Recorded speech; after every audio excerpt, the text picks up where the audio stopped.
The piano music that accompanies these images was composed by its subject, Lucy Beckett Browning, my mother. Most of it is from her 7 variations on the theme À vous diriger, Maman, a French folk song, which she composed in 1942 and 3. English speakers know the theme as Twinkle, Twinkle, Little Star.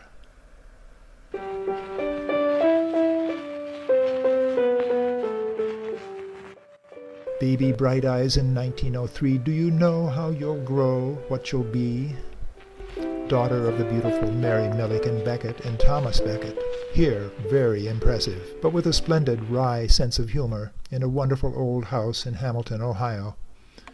You go first to the 3rd Ward School, and here you are standing at a school desk. At 9, your face is elfin. You act in school theatricals. Here you are the queen in the play Little Nemo, based on a famous early comic strip, Little Nemo in Slumberland. And here for a play in your senior year in high school. Your sisters say, "You were your mother's favorite, Lucy." Here you are with them all. We see you at the far left of the picture at your mother's elbow. At 10, your gaze is direct and bold. Another family picture 3 years later includes your father. Now you are on the far right side of the picture. Your mother plays piano beautifully, Lucy. You alone inherit her talent and determination. None of the other girls are ambitious. You leave home to study piano and organ at the Oberlin Conservatory of Music in northern Ohio. At 21, a serious student, but playful too and sociable. The Women's Board of the Conservatory is in charge of the Thanksgiving party and the Christmas prom. You, Lucy, are the social chairman. In your senior year you are chosen Queen of the May. You wear your grandmother's wedding dress. You graduate with honors. You find time to take up with another Oberlin student, a pre-med major, Robert Browning. You are 21, affectionate, and demure. Bob visits you often at home. Your father finds Bob promising, and your mother adores him. Your father dies within the year. That Christmas you give your mother your own musical settings of 2 poignant poems, The Traveler and Destiny. In April 1924, your mother arranges a benefit concert. You are the featured performer. The Hamilton Evening Journal writes, Miss Lucy Beckett, home from Oberlin for her spring vacation, played a difficult and intriguing program with artistic feeling, subtle tone coloring, and a beautiful delicacy of touch.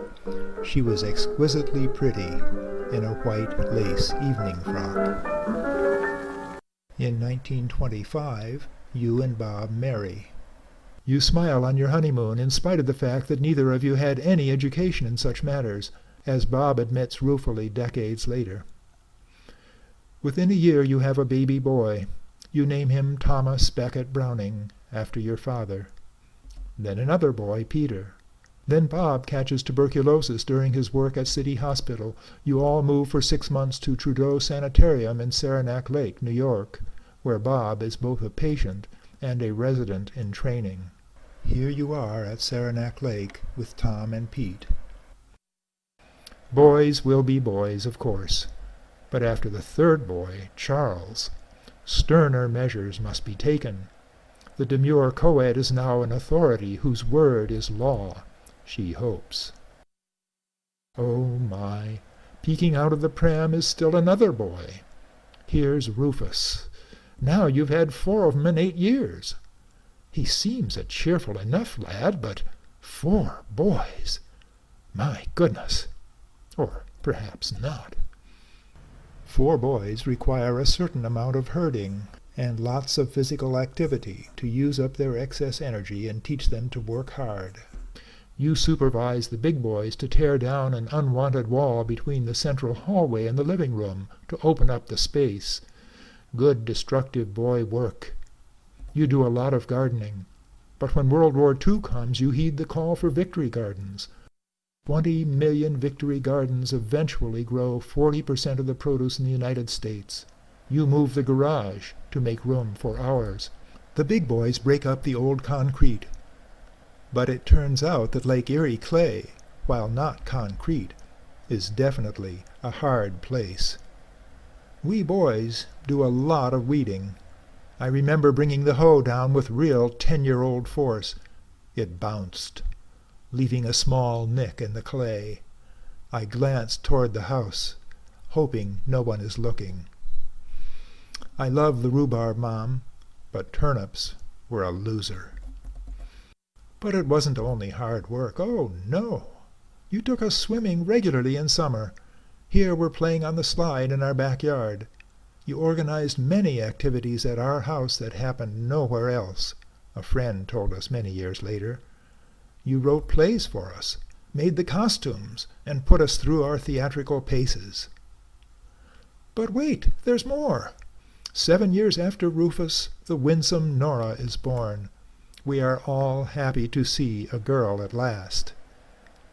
Your mother holds this new granddaughter, whom you give the same name as her first child, who died at the age of 5.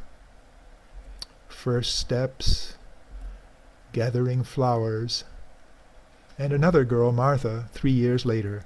Charles and I put together a child's log cabin for Nora and Martha in 1951. This is Nora. Nora learns to play the piano very well. Here she practices in your mother's house on the same piano you and your mother played. Now we backtrack 17 years to the mid-30s. While you are managing 4 boys, you also find time to accompany the women's chorus at Epworth Euclid Church. You then take a job at Park School, a progressive school in Cleveland Heights. Here the children dip candles and play in the surrounding woods. You teach choral singing and put on the school's musical events. Even before Park School closes in 1942, your boundless energy sets you off on another musical journey. You enroll in the master's program in composition at Western Reserve University. You've composed songs throughout the 30s. Now you take courses and set about composing in earnest. After we've gone to bed, you compose at the piano. In 1942 and 3, I fall asleep listening to you compose this music.